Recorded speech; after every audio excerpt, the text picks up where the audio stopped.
Today we'll be visiting the Black Sage Vineyard in Oliver with winemaker Jason James and vineyard manager Troy Osborne. We'll also stop by the Black Sage Vineyard Hall at Sumac Ridge Winery, just north of the town of Summerland off Highway 97. Well, Jason, I was in Black Sage Vineyard at the beginning when Harry McWaters planted it. Now, that's almost 25 years. We thought he was crazy planting red varieties. What can you tell us about Black Sage? Yeah, he really raised some eyebrows when he did plant it because it's south of Oliver, tip of the Sonoran Desert, a really sort of dry area. But he proved them wrong, and with a little bit of irrigation, the vines grow, and we're able to control the vegetative growth with the water. So how big is Black Sage, and what's happened over these 25 years? Well, it's 50 acres. We're planting Merlot and Cab Franc off that vineyard.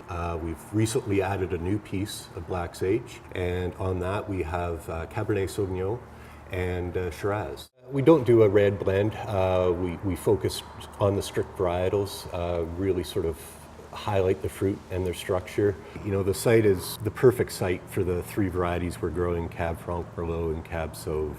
Great heat units, low disease pressure. Troy Osborne, the vineyard manager, does a great job with Black Sage. A very dry site, great drainage, really opening up the canopy of the fruiting zone, really letting those grapes ripen. The fruit coming off is just amazing to work with. Well, we're very fortunate here at Black Sage because we've got a fair bit of diversity in the soils, right. And we did a very extensive research on the soils before we planted this vineyard. So we dug holes every 100 meters and then cataloged all the different soil types and then planted the varieties based on the experience that we've had in the valley.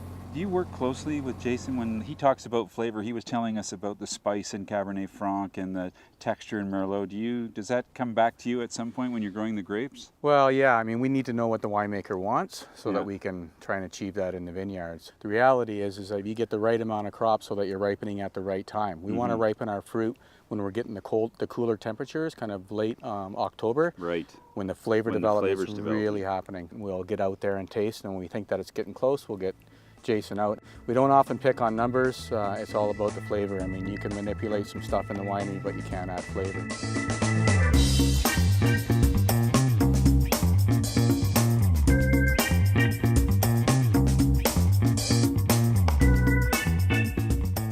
Come and visit the wineries and stay for a couple of days or maybe even a week and really experience all that the Thompson Okanagan region has to offer.